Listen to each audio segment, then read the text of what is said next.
Hello guys, welcome to my channel. So চলে এলাম নতুন একটা ভিডিও নিয়ে। সো আজকে ভিডিওটা সম্পূর্ণ ইউনিক। তো আজকে একটু সাজুগুজু করলাম। তো এখন যাচ্ছি আমাদের পাশের বাড়িতে, একটু খবর দিয়েছে তাদের বাড়িতে একটা ফল ধরেছে, তো আমাদেরকেও দেবে। তো বলেছে যাওয়ার জন্য, যেয়ে আনার জন্য।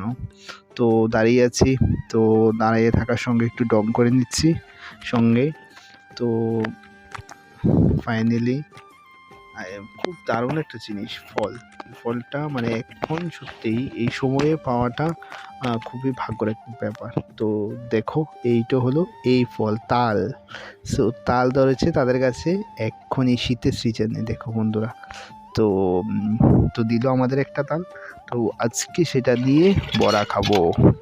তো মা রেডি করছে সব কিছু, আমি একটু ধুয়ে টুয়ে দিচ্ছি সুন্দরভাবে।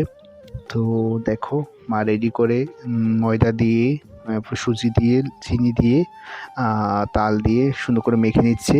মাখার পরে এই দেখো একটা কালো কড়াইটার মধ্যে, ছোটো কড়াইয়া মধ্যে ভাজতে হয়, সেই ভাজা এবার ভাজা শুরু করছে। দেখো তেলের মধ্যে ফুটছে। উফ, আমার তো জিভে দিয়ে জল চলে আসছে গাইস। দেখো, উফ, এখন যে ভয়েস ওভারটা দিচ্ছি তখনই মনে হচ্ছে যে খাওয়ার জন্য। তো দেখো, আস্তে আস্তে ভাজছে। দেখো বন্ধুরা, সেরা সেরা অনুভূতি এই সময়ে তালের পিঠা, মানে সেই লেভেল। উফ, দেখুন বন্ধুরা, সেই লাগছে পিঠাগুলি। দেখে তো মনে হচ্ছে এক্ষুনি খেয়ে নিই, মানে ওই সময় তালের পিঠা পেয়ে থ্যাংকস